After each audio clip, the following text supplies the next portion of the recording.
them leadership skills, and most importantly, showing them that you care enough to, skip the morning cartoons and the time on Facebook to help out their organization. If they can't help you scholarship-wise, they'll definitely spread your name to other organizations that may be able to offer a scholarship opportunity or help you in other ways. I like some of the examples or discussion points that you have. And one of the things the point that I saw in your book or on your website was why you shouldn't trust 17-year-olds to apply for scholarships. And what did you mean when you said that? You know what? A lot of guidance counselors give me a lot of slack when I say that.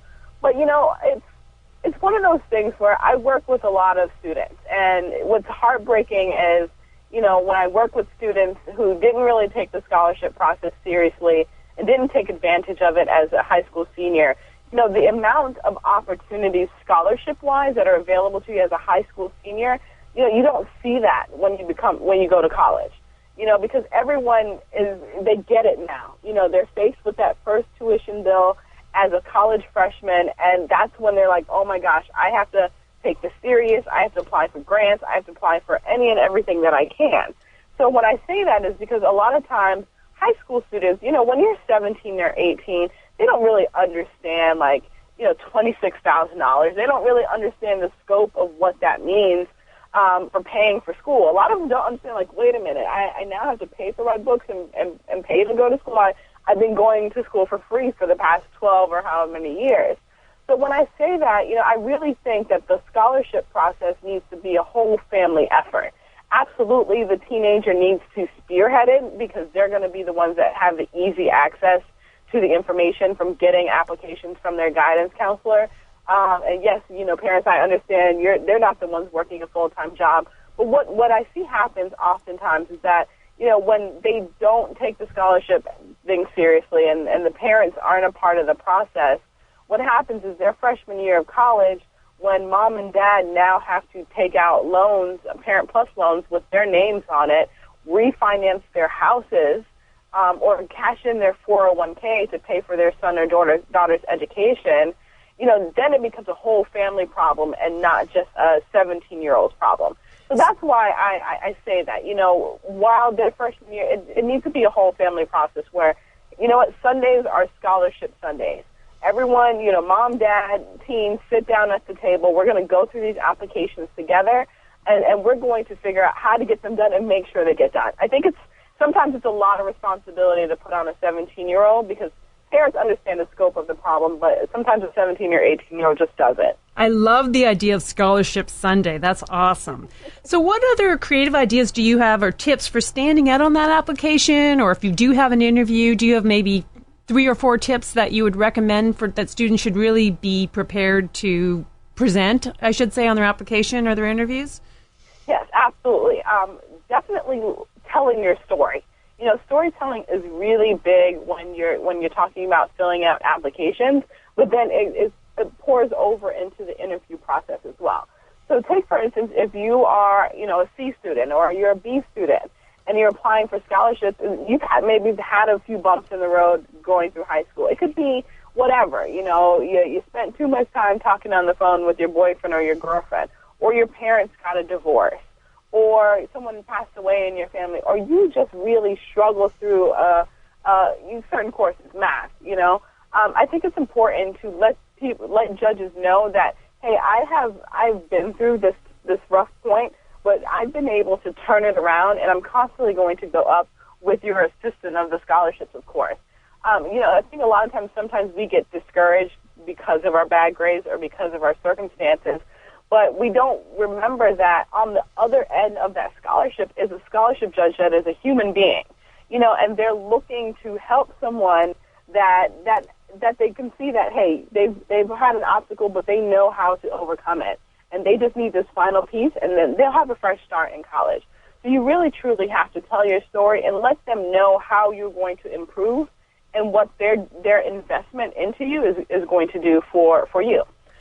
Letting your personality shine through everything. I'm crazy. I'm me. I'm wacky. I'm very clumsy. The way I started our feverish ice cream company is I fell down chasing an ice cream truck. It's an embarrassing story. I didn't always want to tell it, when I first started my business and I would speak. but it's something that people easily resonate with, and they laugh, and then we have that connection. So that's why I say it's very important to let your personality shine through, because people, when they're reading your essay and your application, they want to find that way of, hey, how can I relate to this person? Because if this person is relatable, that means that I like them and that I become a cheerleader for them. You know, I'm a judge, and I sit on the board of 2 scholarship committees, so I understand what the process of filling it out is like, but then I understand the judges' process as well. So those things are really important. And the same thing with the interview. You know, the interview is your time to definitely, like, kill it, you know, and let your personality shine through with that as well.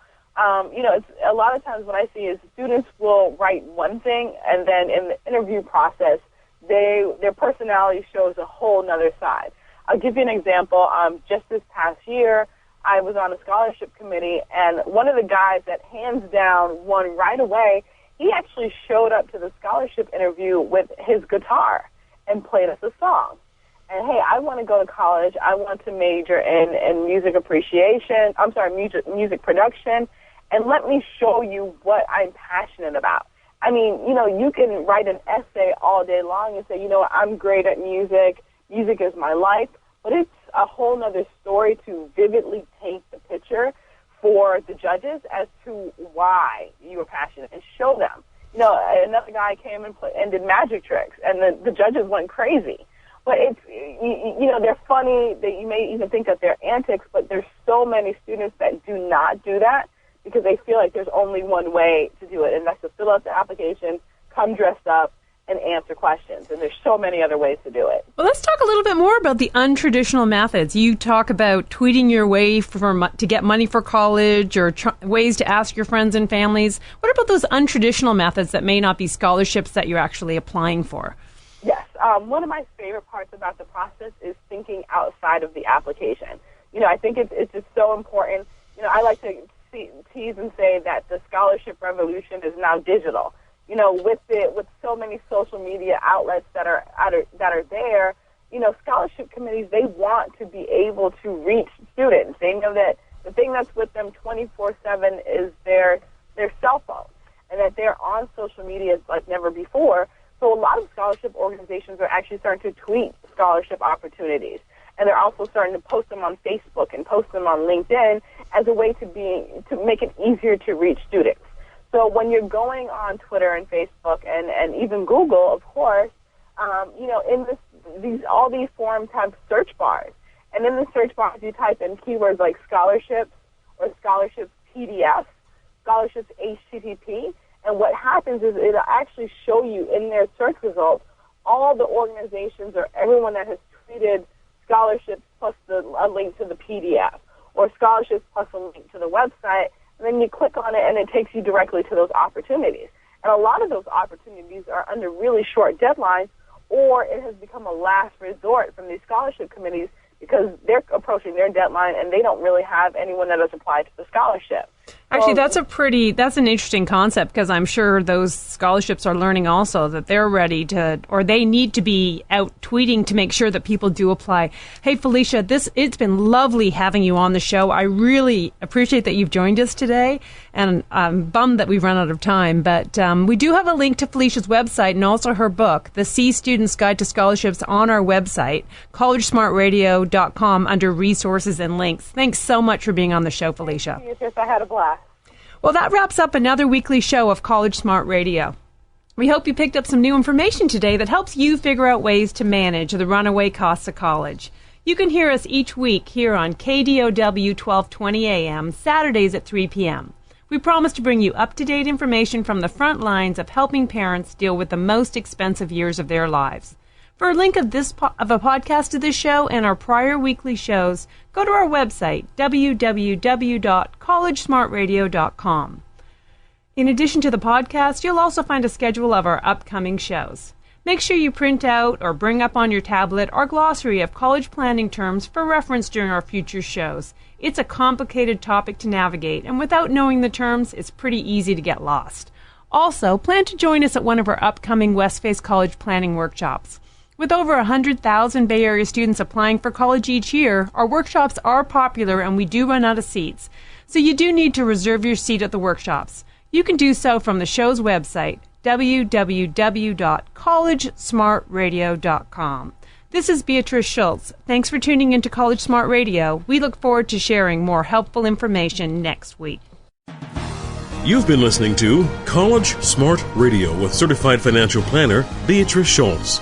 If you have questions on today's topic, log on to collegesmartradio.com or call area code 650-587-1559. That's 650-587-1559. Join us next week at this time for another edition of College Smart Radio on AM 1220 KDOW.